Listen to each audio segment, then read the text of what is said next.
কতবার গৌর হরি বলেছিলেন, গঙ্গাধর বয়স হয়ে যাচ্ছে, একটা সন্তান নাও। গঙ্গাধর কেঁদে কেঁদে গৌর চরণে লুটিয়ে পড়ে বলতেন, আমি যদি সন্তান প্রাপ্ত হই তোমাকে আমি আর আগের মতো ভালোবাসতে পারবো না। গৌর চরণে এত অনুরাগ ছিল যার কারণে সন্তান নিলেন না। লক্ষ্মী প্রিয়াকে বললেন, ওগো তোমার কি ইচ্ছে হয় না একবার মা ডাক শোনার? গৌর হরিকে লক্ষ্মী প্রিয়া বলেছিলেন, এই চৈতন্যই আমার ছেলে, আমার প্রভু, আমার প্রাণের দেবতা, আমার প্রাণের পুত্তলি, আমার নয়নের পথের পথিক। এই চিত্ত, এই মন যাকে এতটা ভালোবাসার বাঁধনে বেঁধেছে, অন্য কেউ আসলে সেই মনটা ভাগ হয়ে যাবে। গৌর হরি, আমি এই মনে আর কাউকে স্থান দিতে পারবো না। আজ বৃদ্ধ বয়স হয়ে গেছে, তাই লক্ষ্মী প্রিয়াকে জড়িয়ে ধরে বলছেন, লক্ষ্মী প্রিয়া, যে চৈতন্যকে গৌর হরিকে এতটা ভালোবেসে হৃদয়ে স্থান দিলাম, তিনি সন্ন্যাস নিয়ে আমাদের ছেড়ে চলে গেলেন। যদি আজ আমার একটা সন্তান থাকতো, আমার একটা পুত্র যদি থাকতো, আমি সেই পুত্রের হাত ধরে সারা জগৎ আমি আমার গৌরকে খুঁজে বেড়াতাম। গৌরামা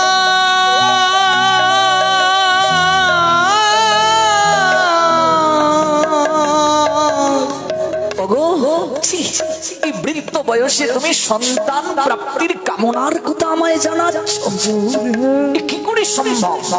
এই বৃদ্ধ বয়সে কি করে সন্তান প্রাপ্ত হওয়া যায়? চলো আমরা নীলাচলের পথে যাত্রা করি। গৌর হরি শুনেছি নীলাচলে আছেন, জগন্নাথ দর্শন হবে, গৌর হরির চরণ প্রান্তে আমরা থাকবো। চলো আর নদিয়ায় থাকবো না, নীলাচলে যাব। আমার গৌর যেখানে চরণ রাখে সেটাই তীর্থ, সেটাই বৃন্দাবন। চলো চলো নীলাচলে যাব। লক্ষ্মী প্রিয়াকে সঙ্গে করে বৃদ্ধ ছুটলেন। হা চৈতন্য, হা চৈতন্য বলে গঙ্গাধর ভট্টাচার্য। তৎকালীন সময়ে হেঁটে হেঁটে যেতে হয় গো, তাই লক্ষ্মী প্রিয়াকে সঙ্গে করে গঙ্গাধর ভট্টাচার্য বিশ্রাম নিলেন। উড়িষ্যা যাওয়ার পথে শ্বশুর বাড়ি মাঝখানে পড়েছে। বলরাম বিপ্র হলো লক্ষ্মী প্রিয়ার বাবা, গঙ্গাধর ভট্টাচার্যের শ্বশুর। শ্বশুরালয়ে কিছুদিন অপেক্ষা করলেন। পিতা বলছেন, লক্ষ্মী প্রিয়া, মা, এই বৃদ্ধ বয়সে তুই হেঁটে হেঁটে নীলাচলে যাবি উড়িষ্যা, কত দূর, জঙ্গলের পথ, রাস্তায় জলের কোনো ব্যবস্থা নেই। না রে মা, থাক না, আমাদের তো আর কেউ নেই, তুই আর জামাতা থাকবে, আমরা কত আনন্দে কাটাবো, এখানেই না হয় গৌর নাম কর।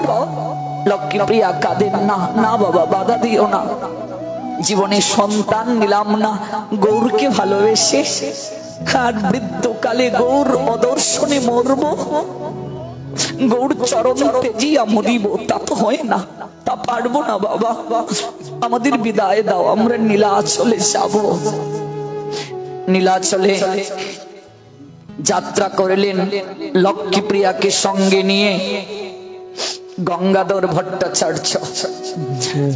বদনে গৌর নাম, নয়নে কৃষ্ণ প্রেমের বাড়ি দাড়ি। গৌর হরি, গৌর হরি,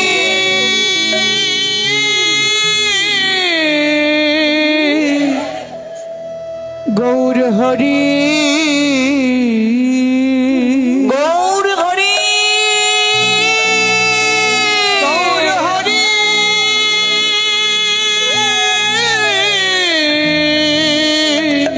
আসনটা গৌর হরি থরথর করে কাঁপছে। ও গোবিন্দ, প্রিয় সেবক গোবিন্দকে বলছেন, কে জানি আমায় ডাকছে। কে ডাকছে প্রভু? কেউ তো পাশে নেই। গোবিন্দ কে জানি কাঁদছে, শুনতে পাচ্ছ না গোবিন্দ? কত নয়নের জল ঝরছে গোবিন্দ, এমন করে ডাকছে আমার প্রাণটা উতলিয়া হয়ে উঠেছে গোবিন্দ। আমি তো শুনতে পাচ্ছি না, কে ডাকছে? তোমার মনের ভ্রম। না না না না গোবিন্দ, মনের ভ্রম নয়, কে জানি আমায় ডাকছে। কি ডাকছে? ওই শোনো শোনো, দেখো দেখো দেখো কেমন বলছে, গৌর হরি হরি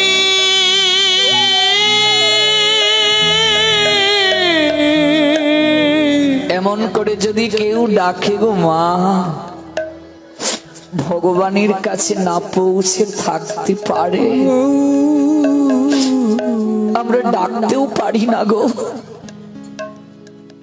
ডাকার মতো ডাকলে তিনি না এসে থাকতে পারেন না, কৃপা না করে থাকতে পারেন না। ওই রাজস্থানের এক যুবক, অনেক ধনাঢ্য, তিনি পড়াশোনার জন্য আমেরিকায় ছিলেন। সত্য ঘটনা। বিবাহ কার্য সম্পাদন করে জাহাজে করে আটলান্টিক সাগর পাড়ি দিয়ে আসছেন। নাবিক ঘোষণা দিল মাঝ সাগরে এসে আমাদের আয়ত্তে আর জাহাজটা নেই, আপনারা সৃষ্টিকর্তার নাম করুন, আমাদের হাতে আর নেই। সবাই কাঁদতে শুরু করলো, ব্যতিব্যস্ত হতে শুরু করলো। যুবক ধ্যানে বসে গেলেন। বধূ যুবককে বলছেন, ওগো, সবাই ব্যতিব্যস্ত হয়ে উঠলো, জাহাজ নিয়ন্ত্রণে নেই, তোমার একটুও ভয় করছে না? জমিদারির সন্তান তিনি ছিলেন। তলোয়ারটা হাতে দিয়ে বধূকে বললেন, এই তলোয়ারটা হাতে ধরো, আমার গলাটা কেটে ফেলো, পারবে? বলছে, তা কি করে হয়? 7 পাক দিয়ে সিঁদুর সিঁথিতে পরিয়ে দিলে, অগ্নি সাক্ষী রেখে, তোমার সঙ্গে আমার 1 মাসের সম্পর্ক, কি করে আমি তোমায় প্রাণ নিতে পারি? যুবক বললেন, 1 মাসের ভালোবাসায় যদি তুমি আমার প্রাণ নিতে না পারো, অনন্তকাল যার সঙ্গে সম্পর্ক আমার, তিনি কি করে প্রাণ নিতে পারেন আমার? 1 মাসের সম্পর্ক তুমি যদি আমার প্রাণ নিতে না পারো, অনন্তকাল যার সঙ্গে আমার সম্পর্ক, তিনি কি করে আমার প্রাণ নিতে পারেন? আমার বিশ্বাস, দেখবে জাহাজটা ডুববে না। জাহাজ রক্ষা পেয়েছিল। এই না হয় আবেদন, এই না হয় ডাকা, এই না হয় আকুল আকুল ভাবে ডাকা। কাশিতে এক জন্মান্ধ এক বাবাজি তিনি অবস্থান করছেন। জনৈক কাশীর এক ভক্ত বলছেন, বাবা, আপনি জন্মান্ধ, কিন্তু আপনি এত দুর্গম তীর্থপথ অতিক্রম করলেন, আপনি তীর্থ পরিক্রমা করলেন সতীর্থদের সঙ্গে, কিন্তু আপনারও কি কখনো ভয় হয়নি যে হুচটকে আপনি যদি নিচে পড়ে যান? যখন আপনি দুর্গম স্থানে তীর্থে গিয়েছেন পরিক্রমার জন্য, আপনার তখন কিছু হয়ে যেতে পারে। যুবককে জন্মান্ধ বাবাজি বললেন, আমার এই পুতলিতে অনেক মাধুকরী আছে, আমাকে অনেকে প্রণাম দিয়ে অর্থ দিয়ে গিয়েছে, এই অর্থ আমি তোমায় দিয়ে দিলাম, তুমি আমাকে ওই জায়গা থেকে ধাক্কা দিয়ে নিচে ফেলে দাও। যুবক বলছেন, বাবা, তা কি করে হয়? 1 সপ্তাহ আপনার সঙ্গে আছি, আমি আপনার সেবা করছি, আপনার সঙ্গে আমার একটা সম্পর্ক হয়ে গেছে, এত কৃপা আপনি আমায় করলেন। আপনার এই পুতলির শুধু অর্থ কেন, এই জগৎ সংসারের অনেক কিছু প্রাপ্ত হলেও আমি আপনাকে ধাক্কা দিয়ে নিচে ফেলতে পারবো না, কারণ আমি আপনাকে ভালোবাসি, আপনার সঙ্গে আমার সম্পর্ক আছে। জন্মান্ধ বাবাজি মহারাজ বললেন, তাহলে যাকে আমি সম্পর্কের বাঁধনে বেঁধেছি তিনি কি করে আমায় নিচে ফেলে দিতে পারেন ধাক্কা দিয়ে? কি করে তাকে আমি অবিশ্বাস করতে পারি? আমি তাকে এমন করেই ভালোবেসে ডাকি, আমরা ডাকতেও পারি না গো। গঙ্গাধর ভট্টাচার্য এমন করে ডাকছেন, গৌরাঙ্গের আসন কম্পিত হয়ে গেল। ও গোবিন্দ দেখো, কে জানি ডাকছে আমায়, গৌর হরি গৌর হরি।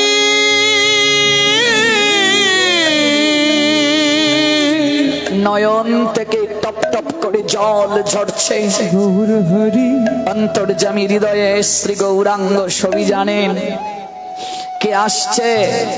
গঙ্গাধর ভট্টাচার্য নবদ্বীপ থেকে নীলাচলে আসতেছে আমার সন্ধানে, সঙ্গে আছে মাতা লক্ষ্মীপ্রিয়া।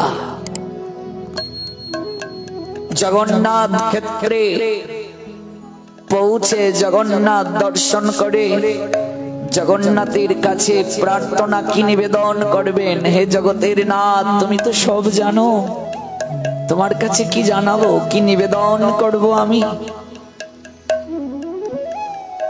গৌর হরির কাছে যদি গিয়ে সন্তান কামনার কথা জানাই, এ তো লজ্জা। এই বৃদ্ধ বয়সে সন্তান কি করে পাবো? সারাটা জীবন সন্তান নিলাম না, এখন সন্তান প্রাপ্তির বাসনা জেগেছে, গৌর হরির কাছে জানাতে পারবো না। তুমি তো সব জানো, তুমি আর আমার গৌর তো কোনো পার্থক্য নেই, অভিন্ন জানি, তাই তোমার কাছে জানাই। একটা পুত্র যদি প্রাপ্ত হতাম, তাহলে সেই পুত্রটা সারা জগতে কৃষ্ণ নাম বিতরণ করতে পারত। নিজের রক্ষণাবেক্ষণের জন্য নয়, বৃদ্ধ বয়সে আমার দেখাশোনা করবে তার জন্য নয়, সারা জগৎ জীবকে যেন কৃষ্ণ নামে বিভোর করতে পারে, সেই আকাঙ্ক্ষায়, সেই বাসনায় তোমার কাছে প্রার্থনা জানাই, আমাকে এমন একটা পুত্র দান করো যে পুত্র যেন সারা জগতে কৃষ্ণ নাম বিতরণ করতে পারে। জগন্নাথের কাছে নিবেদন জানালেন, জগন্নাথের কাছে নিবেদন জানিয়ে গৌর দর্শন করতে গেলেন।